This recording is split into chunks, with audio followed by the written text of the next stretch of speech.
పచ్చి పాల వెన్నెలా నేలన పారబోసినట్టు పూసెనే గునుగు పూల తోటలు పచ్చి పసుపు గొమ్ములో పసుపు తీసి రాసినట్టుగా పూచె తంగెడు కొమ్మలు వేల రంగుల పువ్వులో బతుకమ్మని చీరలు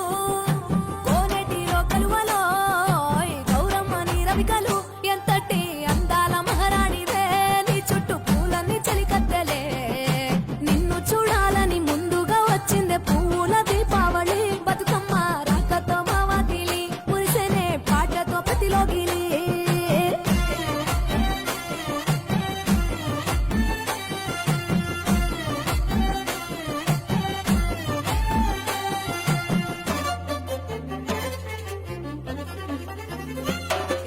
గంగమ్మ దిగి వచ్చి